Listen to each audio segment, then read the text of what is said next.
हम लोग डर रहे थे तो ये हंस रहा था, हमारा जो दोस्त है ये बल्कि हंस रहा था कि यार शहरी इतने डरपोक लोग होते हैं, इतने जो है ना छोटे दिल के लोग होते हैं। लेकिन वो अपनी जगह पे सच्चा था कि हम अपनी जगह पे सच्चे थे, वो उनका रोज़ का वो काम है और हम आज पहली बार हमने सफ़र किया तो हमारा डरना अपनी जगह पे सच्चा है। ज़ाहिर है कि हमने कभी ऐसा सफ़र किया नहीं। इन लोगों ये लोग आदी हैं असल में बात यही है, बच्चे भी आदी हैं। अगर हम अपनी फैमिली को, हम अपने बच्चों को बैठाएं तो हमारा एक आधा बच्चा वैसे जो है ना जी बेहोश हो जाए, डर के बेहोश हो जाएगा। जब हमारा ये हाल है बड़ों का तो हमारे बच्चे तो ज़ाहिर है वो हमारी नस्ल है ना। हमें बड़ा इश्तियाक था कि ये जो हेड पे दो दरिया हमारे शहर में मिलते हैं, एक दरिया झेलम और एक दरिया चनाब, तो ये बड़ा शौक़ था, बड़ा इश्तियाक था कि ये देखना है कि कहाँ पे ये मिलते हैं, किस तरह से ये मिलते हैं। इस चीज़ को देखने के लिए जो है ना जी हम इधर आए हैं मौज़ा। तो हमें जो हमारे वकार भाई हैं, दोस्त हैं हमारे, इन्होंने हमें वो दोनों चीज़ें दिखाई हैं कि ये कहाँ पे मिल रहे हैं, किस तरह से ये मिल रहे हैं। तो ये चीज़ देखने का बड़ा शौक़ था, तो इसलिए जो है ना जी काफ़ी दिनों से प्रोग्राम बना रहे थे, 2-4 दिन से 2-4 दिन से प्रोग्राम बना रहे थे। तो कभी किसी वजह से रुक जाते थे, तो आज हमने कहा कि आज जो है ना जी आज वो मिल के आते हैं। तो लेकिन राना साहब वकार भाई ने बहुत तकल्लुफ़ किया यार, आप देख सकते हैं वकार भाई ये तो हकीकत है बड़ा तकल्लुफ़ किया। नहीं यार मर्जी खुशी दर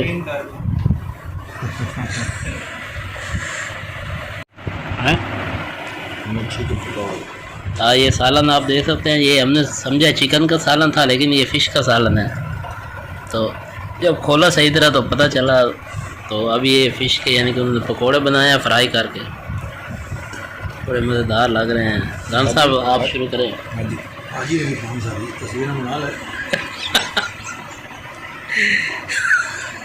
सही सही है।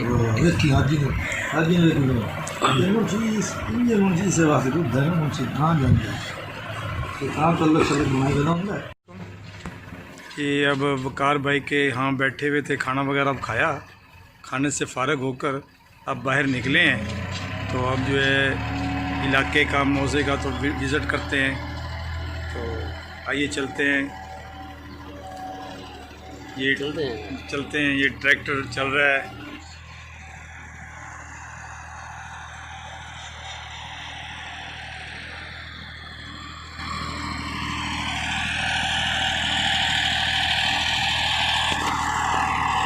ये जो नज़र आ रहे हैं ना, जो ये जो ढेले जो पड़े हैं, ये देहाती माहौल की ये ईंटें होती हैं।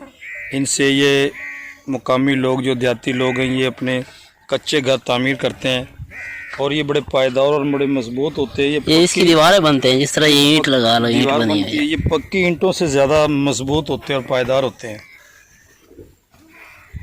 इसी की दीवार बना के पूरा कमरा बन जाता है। पूरा कमरा इसी ईंटों से पूरा कमरा बनता है और बड़ी पायदार, बड़ी मजबूत दीवार बन जाती है, जो कि आंधी तूफ़ान हर आफत के लिए महफूज रहती है। ये देख सकते हैं, ये डिप की है सफ़ें, जिससे वो मस्जिद वाली सफ़ें बनती हैं।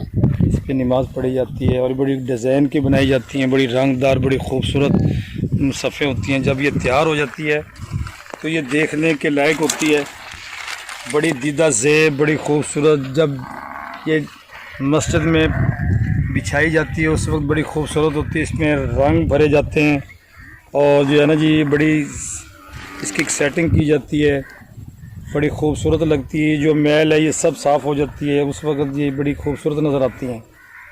हम तकरीबन सुबह 11 बजे के इधर आए हुए हैं मौज़ा संगा में और इधर रेस्ट किया। रेस्ट करने के बाद इलाके का मौज़े का विज़िट किया। विज़िट करने के बाद जो है ना जी हम दोबारा से जो है ना जी जंग के लिए जो है ना रवाना हो रहे हैं।